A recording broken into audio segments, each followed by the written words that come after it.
O título da mensagem de hoje é: será que a apostasia leva o crente a se perder? Naturalmente, entendemos que o nosso programa sempre tem, nas suas respostas aos nossos ouvintes, uma colocação que nós denominamos, à luz da Bíblia, apologética. Mas a Bíblia apoia essa nossa maneira de conduzir o programa. Eu quero citar um versículo que está na Epístola de Judas 3, que é muito conhecido de todos. Amados, procurando eu escrever-vos com toda a diligência acerca da salvação comum, tive por necessidade escrever-vos e exortar-vos a batalhar pela fé que uma vez foi dada aos santos. Então está aqui o escritor declarando que ia escrever aos cristãos de determinada região e que ele se viu movido para dirigir uma palavra diferente, porque achou conveniente, então, batalhar pela fé que uma vez foi dada aos santos. E esta palavra batalhar no português é a tradução da palavra grega apologia, que nós chamamos em português apologia. Agora, quero dizer também aos nossos ouvintes, por incrível que pareça, talvez para alguns, que o maior apologista que já existiu foi o próprio Jesus Cristo. Pois ele foi quem mais defendeu a fé contra os ataques dos religiosos dos seus dias. Havia seitas que ensinavam doutrinas contrárias ao que Jesus ensinava, e ele então teve contínuos debates com esse grupo de religiosos dos seus dias.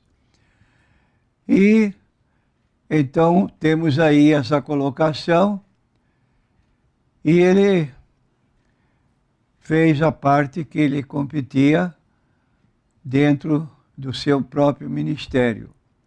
Paralelamente, os apóstolos deixaram grandes ensinos apologéticos, como este que acabei de mencionar de Judas, que fez uma carta inteira que é denominada como um chamado ao combate cristão.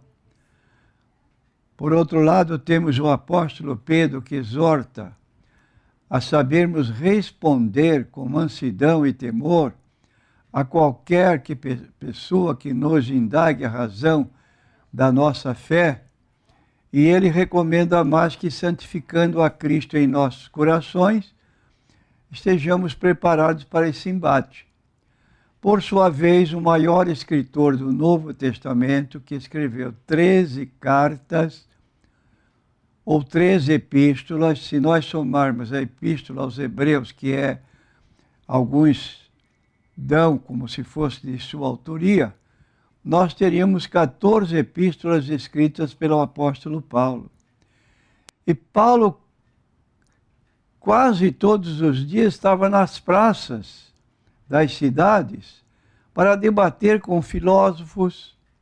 Aos sábados, ele entrava na sinagoga dos judeus, não para guardar o sábado, mas para discutir com eles a respeito da pessoa do Senhor Jesus Cristo e da sua transformação que se deu no caminho de Damasco.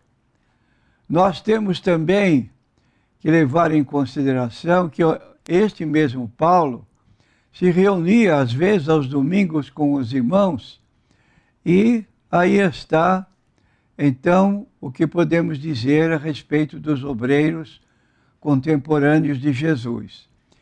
E não vejo a apologética como uma ferramenta que desvia o crente do caminho, mas uma ferramenta que faz com que estejamos sempre alertas, vigilantes, sóbrios, contra as armadilhas, ou melhor, contra as centenas ou milhares de armadilhas que são postas em nossos caminhos pelos heréticos através das seitas organizadas. E a apologética não deve servir para formar um exército de xiitas evangélicos que saem por aí brigando com todo mundo. Não. A apologética deve servir como um instrumento de esclarecimento da doutrina bíblica sadia, ortodoxa e como ferramenta de evangelização. Afinal, devemos estar preparados para responder com mansidão e temor a quem pedir a razão da nossa esperança, da nossa fé.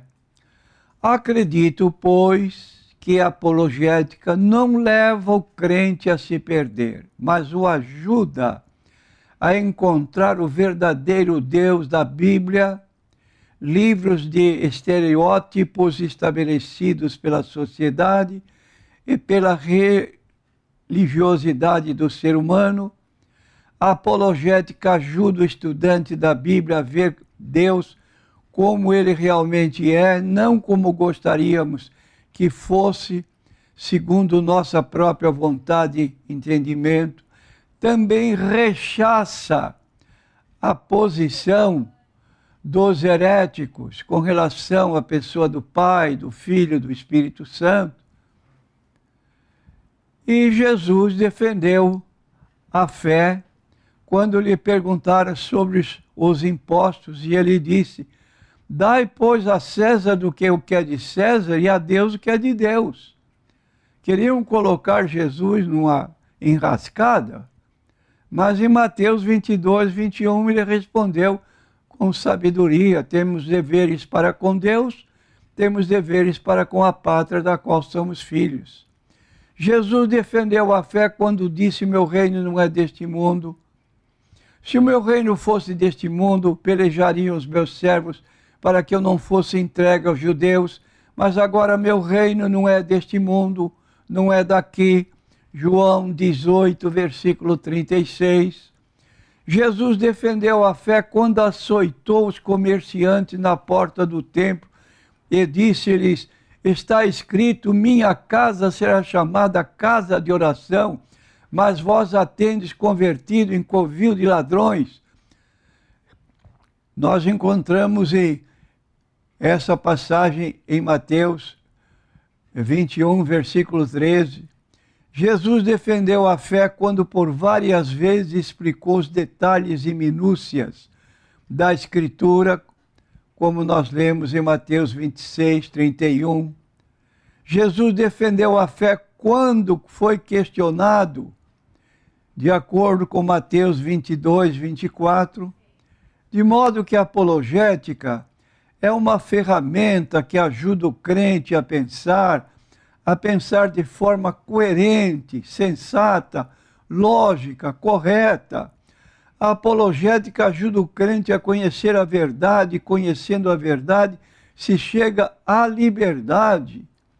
O problema que nós notamos é que muitos líderes religiosos pretendem manter suas ovelhas no aprisco da cegueira e da escravidão.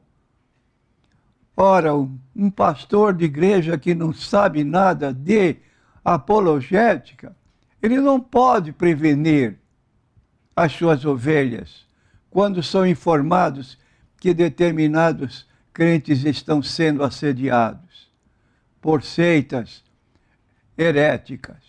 Ele não tem bagagem para isso. E isso é um problema muito sério. Então nós temos a palavra de Jesus: conhecereis a verdade e a verdade vos libertará. Ainda lemos em 2 Timóteo, capítulo 2, versículo 15. Procura apresentar-te a Deus aprovado como obreiro que não tem de que se envergonhar, que maneja bem a palavra da verdade. Quero perguntar a você, meu irmão obreiro, você é um elemento dessa estirpe que Paulo exigia do pastor Timóteo, ainda jovem? Jesus, porém, respondendo, disse-lhes: errais, não conhecendo as Escrituras, nem o poder de Deus. Mateus 22, versículo 29. E ainda encontramos mais uma vez o apóstolo Paulo, sempre no seu afã, em Colossenses 2, versículo 8.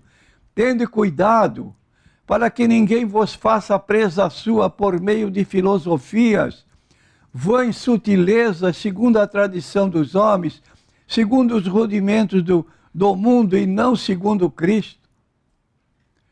Então aí estão algumas recomendações que podem ajudar você a sair desse marasmo, dessa indiferença. Não estuda a Bíblia, não sabe interpretar textos da Bíblia e fica dizendo para os outros: a letra mata, a letra mata.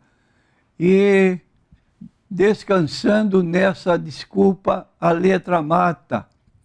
Como quem diz: não vou estudar a Bíblia para não ser um crente mundano ou um crente seco, vazio. Isso é desculpa de pessoas que não querem responsabilidade e conhecimento na Bíblia Sagrada. Desperta, tu que dormes. É o conceito, é a recomendação da Bíblia Sagrada, da Bíblia